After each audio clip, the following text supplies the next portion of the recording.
Hello everyone, very warm welcome to ITLS Academy. आज का हमारा लेक्चर है history of vaccine process development का पार्ट 2। इसका पार्ट 1 हम पहले ही पढ़ चुके हैं जिसमें कि हमने कुछ बेसिक्स के बारे में बात की थी। A lot of basics we have discussed in our previous part. So let us continue our next lecture to understand the basics and many more things about the history of vaccine process development. History means that how the process of vaccine development started. Vaccine के development की process start कैसे हुई, इसके बारे में कुछ चीज़ें हमने पहले भी समझी and some of the things we are going to understand in this particular lecture. So let us begin without delaying. Vaccine bioprocess evolution हमारा टॉपिक है। Vaccine bioprocess evolution we are going to discuss what is vaccine bioprocess evolution, how vaccines evaluated by the help of बायोप्रोसेसिंग।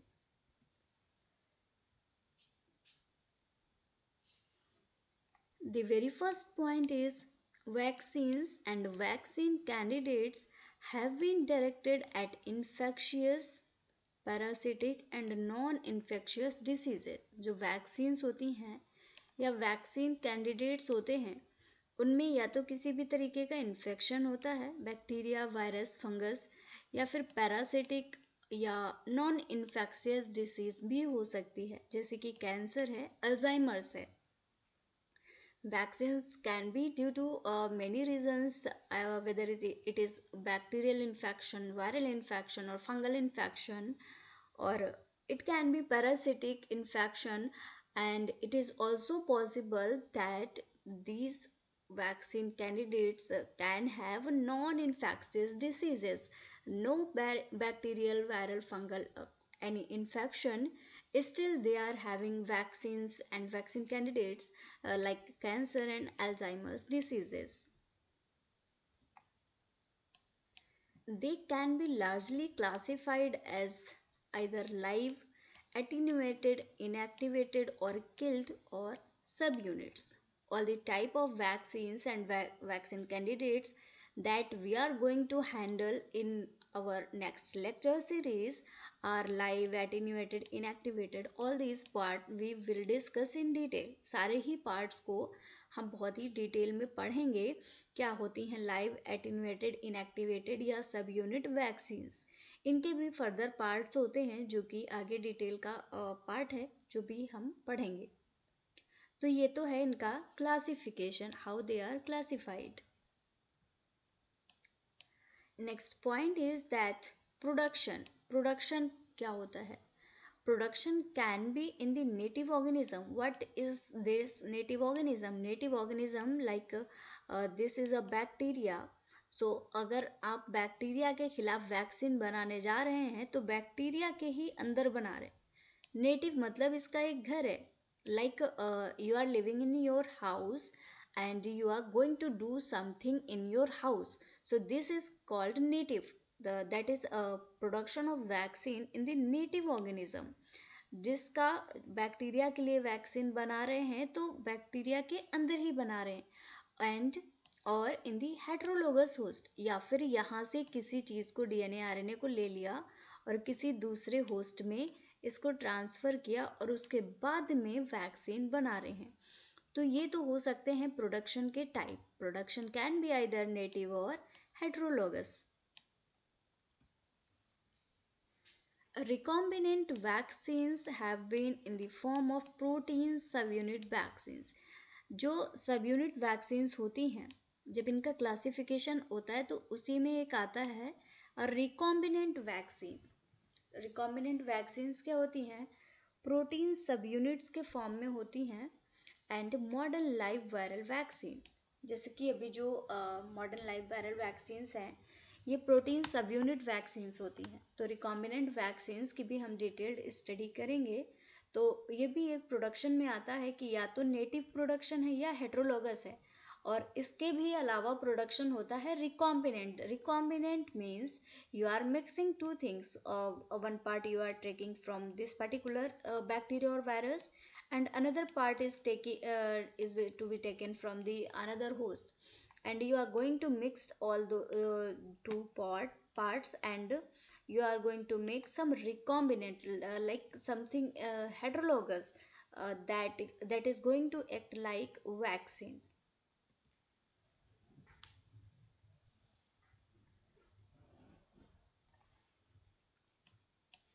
Genetic and peptide vaccines are some other categories.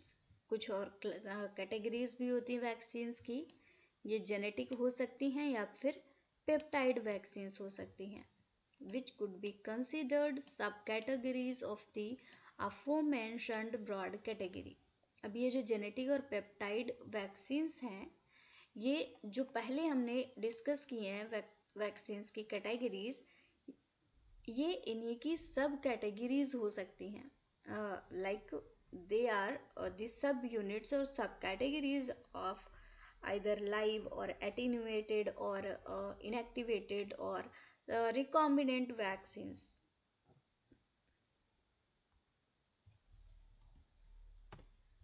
So we will see genetic vaccine. Although all type of vaccines we will discuss in separate lectures, but some of the part I will discuss in this particular lecture. Like, what is genetic vaccine? Genetic vaccines are those where the immunogen is delivered in the form of a gene via a naked DNA or viral vector. I think you are understanding what this sentence is saying, that genetic vaccines are those where the immunogen is delivered in the form of a gene. जो इम्यूनोजेन है, जो disease इम्यूनोजेन क्या होता है? इम्यूनोजेन और antigen में कुछ फर्क होता है. इम्यूनोजेन क्या होता है? जो आपकी बॉडी में जाके इम्यून सिस्टम को एक्टिवेट कर दे. Taking part in the activation of the immune system is called as immunogen. तो ये जो इम्यूनोजेन है, भाई हम वैक्सीन क्यों लेते हैं? ताकि वो हमारे इम्यून सिस्टम को एक्टिवेट कर दें. So that is what this genetic vaccines are doing. ये जीन के फॉर्म में जाते हैं. जीन क्या होता है? या तो डीएनए हो सकता है या वायरल वेक्टर हो सकता है. तो डीएनए या वायरल वेक्टर के द्वारा ये इम्यूनोजेन जो हैं, इनको बॉडी में डिलीवर कर दिया जाता है, and these are the part of genetic vaccines. I hope I am very clear to all of you.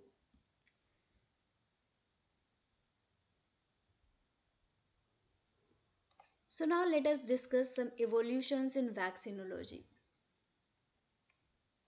The evolution in vaccinology has taken vaccine from complex preparations of undefined contents to whole organism to highly purified whole organism and subunit components. जो vaccinology का evolution हुआ है, वो बहुत ही एक कह सकते हैं कि ऐसे प्रोसेस से हुआ है जहाँ पे वैक्सीन का डेवलपमेंट एक बहुत कॉम्प्लेक्स प्रोसेस थी. अनडिफाइंड कंटेंट से वैक्सीन्स बनाई जा रही थी, जिनका पता भी नहीं था कि ये क्या करने वाले हैं हमारी बॉडी में. उनसे वैक्सीन्स बनाई जा रही थी. उससे हम उस लेवल पे पहुंच चुके हैं जहाँ पे बहुत ही हाईली प्योरीफाइड वैक्सीन्स बनाई जा रही हैं, whether they are using whole organism या फिर वो किसी भी ऑर्गेनिज्म की सब यूनिट का कोई भी कंपोनेंट यूज कर रही हैं. तो वैक्सीनोलॉजी में बहुत ही ज़्यादा इवोल्यूशन हुआ है.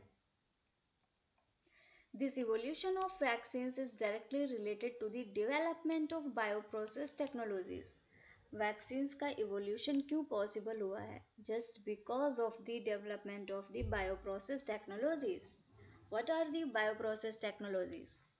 Bioprocess technologies are those technologies by which the production is going to enhanced. Production is going to be easy, so that there can be a huge amount of production in a short time. So जब bioprocesses technologies में evolution हुआ, अच्छा खासा development हो गया, तो ये बहुत आसान हो गया कि वैक्सीन्स का भी प्योरीफाइड और सब यूनिट कंपोनेंट्स के द्वारा एक इवोल्यूशन हो गया और उनको बनाया जा सकने लगा.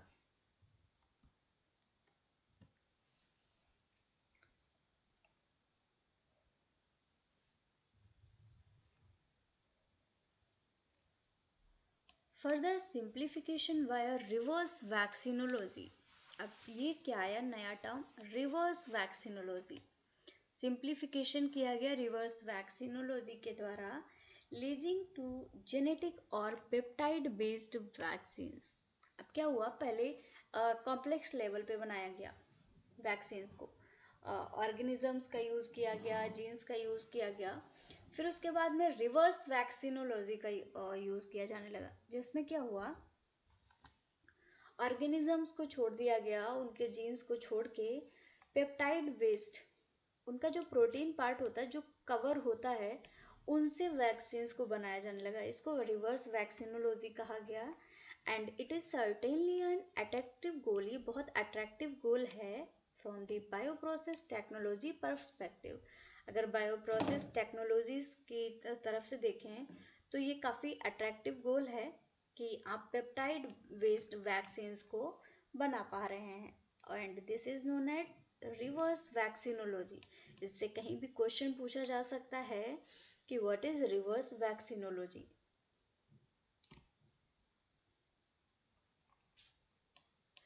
If these approaches can be established, जो हमने अभी बात की, जेनेटिक वैक्सीन है और सब यूनिट वैक्सीन है और रिवर्स वैक्सीनोलॉजी है, अगर इन सारी अप्रोचेस को इस्टेब्लिश किया जा सकता है, they will represent a powerful step change not only in vaccinology but also in the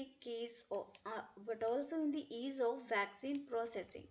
तो अगर ये सब अगर हम कर पाते हैं तो इसमें एक बहुत पावरफुल चेंज होगा वैक्सीनोलॉजी में, और वैक्सीन के प्रोडक्शन का ईज बढ़ जाएगा। वैक्सीन के प्रोडक्शन का एक कह सकते हैं कि ज़्यादा प्रोडक्शन होने लगेगा, because they can consistently be based on well defined platform technologies।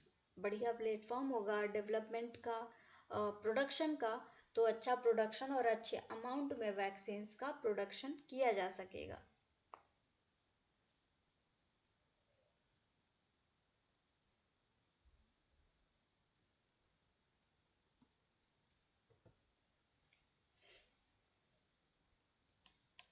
Although contemporary vaccine history is known to start with Edward Jenner, आप सभी ने एडवर्ड जेनर का नाम तो सुना ही होगा, who developed the first vaccine in the history। And Edward Jenner developed the smallpox vaccine in 1796।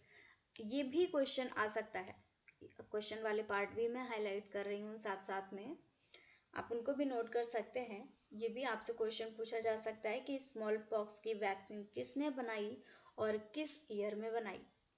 तो इन्होंने वैक्सीन कैसे बनाई थी, using the pus of patient with cowpox with a procedure वेरियोलेशन।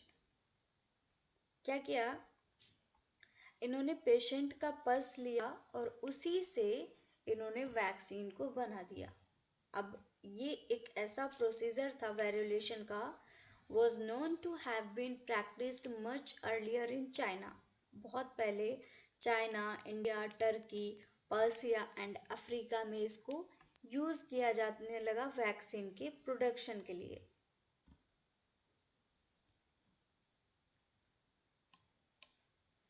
With modern molecular techniques, अभी जो modern molecular techniques हैं, the molecular architecture of the etiological agent and the antigen continues to be better defined। जो molecular architecture है, etiological agent है और जो antigens हैं वो continuously define हो रहे हैं, क्योंकि आप वैक्सीन बना रहे हैं तो वैक्सीन बना रहे हैं किसी पर्टिकुलर बैक्टीरिया वायरस के लिए, तो वो भी अपने आप को म्यूटेट कर रहा है, वो अपने आप में चेंज कर रहा है। जैसे कि अभी करंट सिनेरियो जो कोविड का है, उसमें आप देखते हैं कि वैक्सीन बनी है लेकिन जो कोविड है वो म्यूटेट हो गया, उसने नया रूप ले लिया और उस पर वैक्सीन असरदार ही नहीं है। जैसे कि अभी ओमिक्रॉन चल रहा है, तो अभी कहा जा रहा है कि जो हम वैक्सीन ले चुके हैं, most of the people vaccine ले चुके हैं, वो ओमिक्रॉन पे असर नहीं कर रही। ऐसा क्यों, क्योंकि यहाँ पे एंटीजेंस जो हैं वो चेंज हो गए, म्यूटेट हो गया वायरस। सो जब ये एंटीजेंस म्यूटेट होते रहते हैं तो उसी के हिसाब से वैक्सीन प्रोडक्शन भी डिफाइन होता है and consequently vaccine manufacturing processes are more capable of producing better defined antigen. जो वैक्सीन मैन्युफैक्चरिंग प्रोसेस है ये बेटर डिफाइंड एंटीजेंस को प्रोड्यूस करती हैं and in many cases revealing the production of therapeutic proteins where the concept of a well characterized biologic is well established। बहुत से ऐसे cases हैं जहाँ पे थेरेपेटिक प्रोटीन्स का प्रोडक्शन हुआ है जहाँ पे वेल कैरेक्टराइज्ड बायोलॉजिक कंसेप्ट को प्रॉपर ढंग से इस्टेब्लिश किया गया है।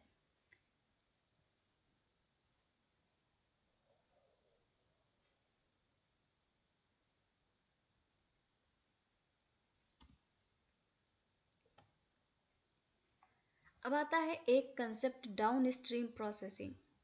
डाउन स्ट्रीम प्रोसेसिंग एक ऐसी चीज़ है जो कि प्रोडक्शन के बाद में होती है। कोई भी चीज़ का जब प्रोडक्शन हो जाता है उसके बाद में डाउन स्ट्रीम प्रोसेसिंग होती है। प्रोसेसिंग में दो चीज़ें आती हैं, अप स्ट्रीम और down stream processing. Up stream process क्या होता है? जिसमें चीज़ों को बनाया जाता है, जिन प्रोसेसेस के द्वारा प्रोडक्शन किया जा रहा होता है चीज़ों का, उनको बोला जाता है अपस्ट्रीम प्रोसेसिंग। और जब वो बन जाती हैं उनके बाद में उनकी पैकिंग करना, उनको मैन्युफैक्चरर्स तक पहुंचाना, उनकी मार्केट में पहुंचाना, उनकी क्वालिटी चेक करना, ये सारी चीज़ें आती हैं डाउनस्ट्रीम प्रोसेसिंग में। ऑल्दो ये पार्ट ऐसा है जो कि लास्ट में दिया जाता है, लेकिन इसको मैं इसलिए पहले पढ़ा रही हूँ क्योंकि जब वैक्सीन प्रोडक्शन हम पढ़ेंगे तो उसमें बार बार वर्ड आएगा डाउन स्ट्रीम प्रोसेसिंग मैन्युफैक्चरिंग के बाद में। तो आपको ऐसा लगेगा कि क्या है डाउन स्ट्रीम प्रोसेसिंग। अगर मैं ये टाल दूं कि हम इसको लास्ट में पढ़ेंगे तो वैक्सीन प्रोडक्शन आपको पूरा समझ में ही नहीं आएगा। इसीलिए डाउन स्ट्रीम प्रोसेसिंग का पार्ट मैं पहले पढ़ा रही हूँ, ताकि जब भी हम वैक्सीन मैन्युफैक्चर की बात करें हम उसमें बोलेंगे कि अब इसकी डाउन स्ट्रीम प्रोसेसिंग होगी तो आपको पता चल जाएगा कि अब मतलब इसका क्या होने वाला है। So let us see what is downstream processing. Downstream processing has received relatively less attention in vaccine bioprocessing relative to upstream production. जो वैक्सीन प्रोसेसिंग टेक्नोलॉजी है इसमें डाउनस्ट्रीम प्रोसेसिंग को बहुत कम अटेंशन दिया गया है, क्योंकि इसका जो मेन पार्ट होता है वो अपस्ट्रीम प्रोडक्शन में ज़्यादा होता है। कि वैक्सीन का प्रोडक्शन जिस प्रोसेस से किया जा रहा है वो बहुत ज़्यादा एफिशिएंट होना चाहिए, और इसीलिए डाउनस्ट्रीम प्रोसेसिंग पे बहुत ज़्यादा अटेंशन नहीं दिया जा रहा है। This is probably due to the dominance of whole organism vaccine for most of vaccine history. ऐसा भी हो सकता है क्योंकि जो पूरा का पूरा ऑर्गेनिज्म है जिसे वैक्सीन बना रहे हैं आप, तो उसकी डोमिनेंस की वजह से भी हो सकता है, क्योंकि ज़्यादातर वैक्सीन की हिस्ट्री में देखा गया है कि जो अपस्ट्रीम प्रोडक्शन हो रहा है वो ज़्यादा ज़रूरी है। उस टाइम पे जो प्रोसेस हो रही है प्रोडक्शन के दौरान उनको ध्यान रखना ज़्यादा ज़रूरी है। और डाउन स्ट्रीम प्रोसेसिंग पर ऐसा नहीं है कि ये ज़रूरी नहीं है, ये भी ज़रूरी है, बट अप स्ट्रीम प्रोसेसिंग से अगर कम अटेंशन भी इसको दिया जाता है तो काम चल सकता है, इसीलिए इस पे ज़्यादा अटेंशन नहीं दिया जाता।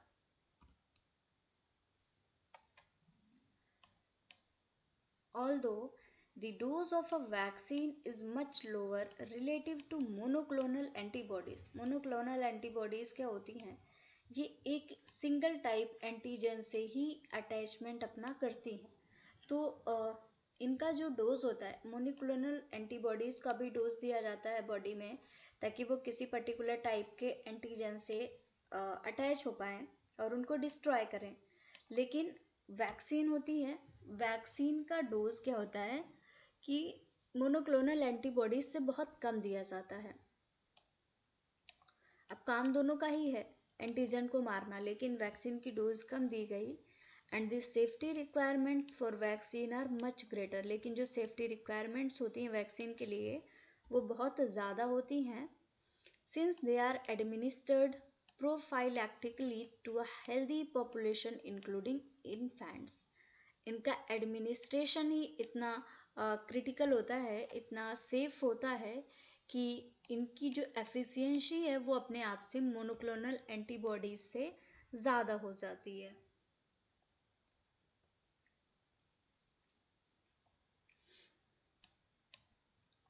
The downstream purification processes for such diverse entities such as fully intact virus. जो डाउनस्ट्रीम प्योरिफिकेशन प्रोसेस है, जैसे कि कोई फुल्ली इंटैक्ट वायरस है अपने पूरे जो उसका शेप साइज एंड फंक्शन होना चाहिए उस पूरे फॉर्म में है।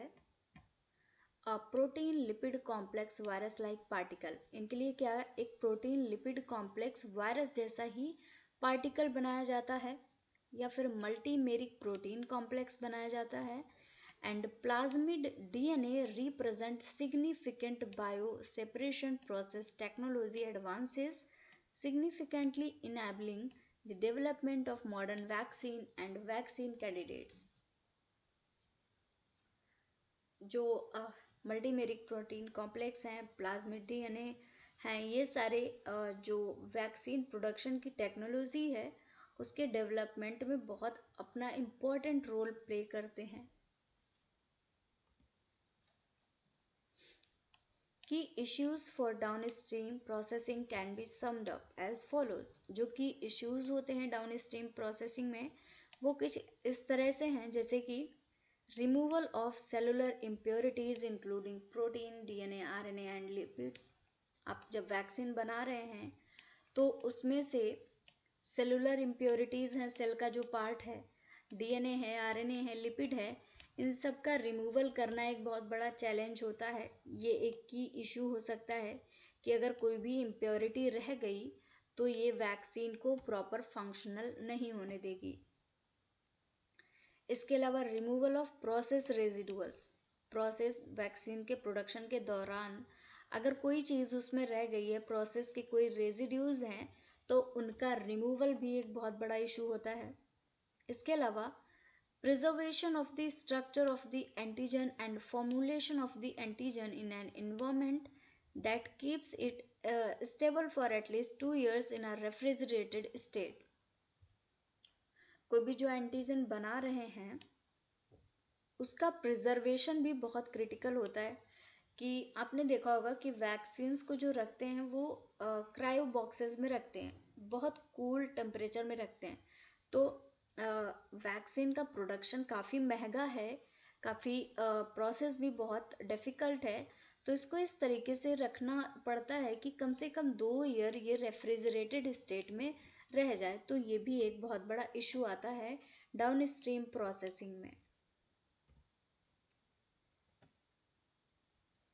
सो vaccines are diverse complex biomolecules, बहुत ही डाइवर्स और बहुत ही कॉम्प्लेक्स बायोमोलिक्यूल्स हैं। एंड ऑफन मल्टीवैलेंट, मल्टीवैलेंट होते हैं कि एक से ज़्यादा एंटीजन से एक साथ में ये अटैचमेंट कर सकते हैं। And consequently the bio separation challenges are manifold and vaccine specific. जो बायो सेपरेशन चैलेंजेस होते हैं वो भी वैक्सीन स्पेसिफिक होते हैं। This can be contrasted with the purification of monoclonal antibodies। monoclonal antibodies का इंसर्शन किया जाता है, कोई स्पेसिफिक डिसीज है उसमें एंटीजन जो बने हैं उसके अगेंस्ट एंटीबॉडीज डाल दी गई, उन्होंने उन एंटीजन्स को ख़त्म कर दिया। लेकिन इनकी जगह पे वैक्सीन्स का प्रोडक्शन किया जाने लगा है, जो कि एक बेहतर प्लेटफॉर्म है, where a platform processes using protein chromatography followed by typical 2 additional chromatography steps in commonly used across the industrial landscape। Purification होता है मोनोक्लोनल एंटीबॉडीज़ का, उसके लिए क्रोमेटोग्राफी का यूज़ किया जाता है। उसके बाद भी एक क्रोमेटोग्राफी का स्टेप हुआ, फिर एडिशनल स्टेप्स होते हैं ताकि उनको एकदम प्योर फॉर्म में प्योरीफाई किया जा सके, निकाला जा सके। तो वैक्सीन प्रोडक्शन भी उसी तरीके से एक कॉम्प्लेक्स और डाइवर्स प्रोसेस है जिसको कि कई बहुत सारी प्रोसेसेस से गुजरना पड़ता है। So thank you very much everyone for watching this session. हमने डाउन स्ट्रीम प्रोसेस देख ली है, वैक्सीन की हिस्ट्री देख ली है, एवोल्यूशन कैसे हुआ। अब नेक्स्ट लेक्चर्स में हम स्टार्ट करेंगे वन बाई वन वैक्सीन्स के टाइप से, कौन कौन सी वैक्सीन्स होती हैं, कैसे उनका फॉर्मेशन होता है। सो फॉलो करिए ITLS एकेडमी को on various social media platforms like Instagram, Facebook, Twitter, YouTube, WhatsApp and LinkedIn. Subscribe करिए हमारा यूट्यूब चैनल और हमारा ऐप भी आप डाउनलोड कर सकते हैं जो कि गूगल प्ले स्टोर पे अवेलेबल है। So thank you for watching. Like this video, share and subscribe to our YouTube channel. For any kind of help or query, feel free to contact on our helpline number 7080833450, or you can also visit our website www.itlsacademy.com. So thank you very much everyone. Thank you for watching this session.